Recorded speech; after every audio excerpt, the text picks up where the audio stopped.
In this video, I want to touch on a couple of tips to help you with getting organized. The more organized you are now, the more time you're going to save in looking for those misplaced files.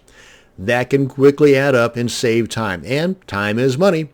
If you already have a system in place, then these tips may give you an idea or two, or at worst, let you know that your current system is the best one for you, and hey, there's no need to fix what ain't broke, right?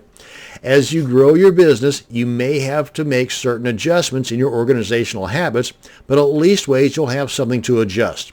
The idea here is to just do it. Begin getting organized now, and as needed, make your changes. For example, I have a certain folder structure to keep all of my website and domain details organized. Let's go ahead and take a look at what I've got set up here. One of the folders on my hard drive is called My Sites, and inside of that folder, I've got a list of every single domain that I have in their own individual folders. For example, domain X would be site-X. Domain Y would be site-Y, and so on. And inside of each one of these folders, at a bare minimum, I have 2 more folders, and then a text document that contains all the login and additional details about that domain. Now, since most all of my websites are database-driven WordPress sites, my structure might be a little bit different than what you might need. But at least ways this will give you an idea to work with. But I've got 2 folders here, one named Images and one named Backup. That should be no different than your setup.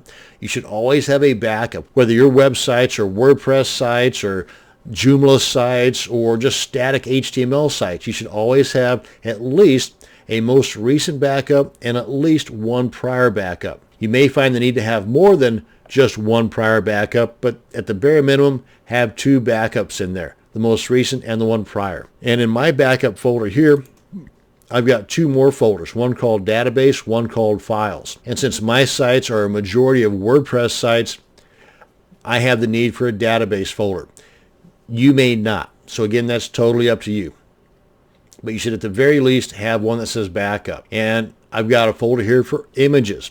Any and all images aren't going to be scattered about in this folder for this domain name. They're all going to be stuck in here.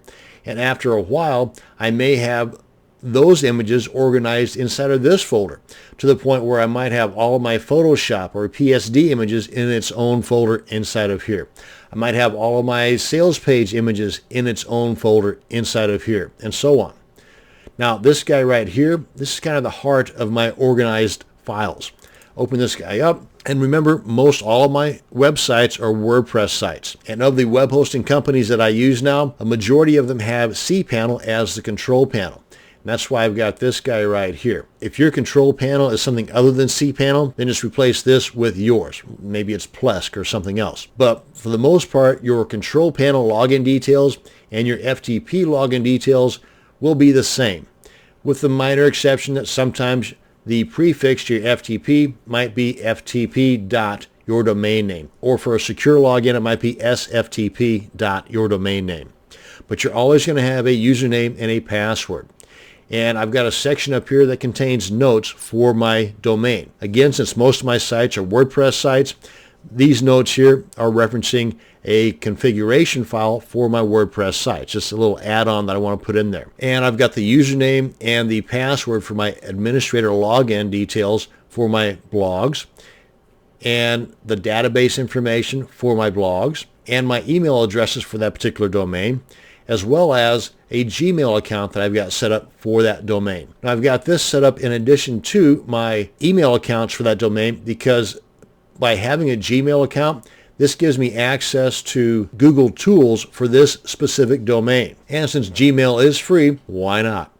Along with that, I've got a separate YouTube account for just that domain, and anything else that I might need for just that domain, I'll have those in here as well. Again, use this as a guide to go by.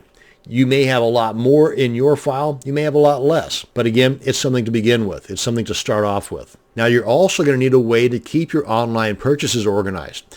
First off, for me, I write down, yes, actual pen and paper, all of my online purchases. So every evening before I head to bed, I can review those must-have purchases that have never been used yet and see if I can or need to work them into my upcoming schedule. Also, I use RoboForm to keep track of all of my passwords for the products that are purchased, for the products that are protected within a membership site, and I have a folder structure on my computer for all my purchases. Let's take a look at that. Let's go ahead and back up here. And like the folder that I have on my hard drive that says My Sites that have all these guys in there, I've got another one named Online Purchases. And you can name yours whatever you want. Again, this is just to be used as a guide to go by.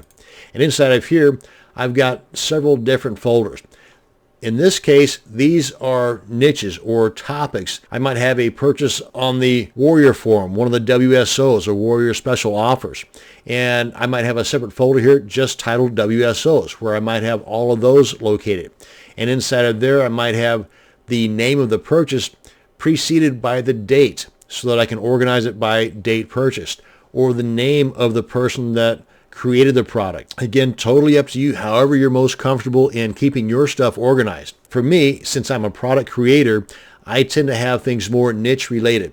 So if I purchase something off of the Warrior Forum or from JVZoo or just off the website in general, and it's niche related to AdWords or CPA or Kindle or LinkedIn, then I will put that purchase information in here. I will create a new folder just for that purchase information, and I will stick it in here, and I'll date it and put whatever other information I need that will allow me to quickly locate it. Because in Windows Explorer, I've got this little search option up here so that any keyword related to that particular purchase I can then use later on in the search function up here in Windows Explorer that will allow me to more quickly locate that particular product or that particular purchase. I should also mention that no matter how organized your files are, if they're not backed up somewhere, then you're taking the chance of losing everything.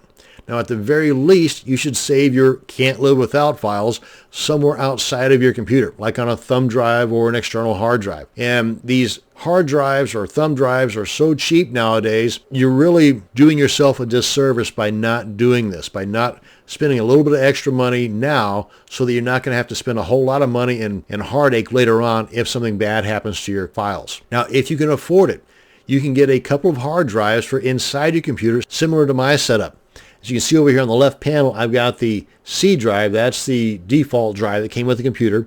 And I purchased 2 additional hard drives, one that contains most all of my work and one that is specifically set up for backups. And I try to keep just the program installations on my C drive.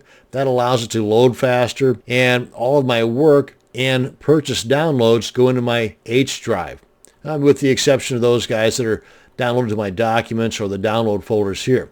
At which point, if need be, I will then either delete them from this or move them into one of my folders on my H drive so I can keep these guys as clean as possible. A lot of other folks do just the opposite. They'll pack up their C drive with all the same information because they don't have an additional hard drive. Again, it's totally up to you, personal preference. My main point here is to have a backup set up somewhere. Now, in closing, I want to mention that my folder structure examples and the use of Notepad works great for me. You may be fluent in using spreadsheet or mind mapping type programs, in which case you could put all the details of your domain and website files on a spreadsheet or on a mind map, and they would work 10 times better for you than in my examples.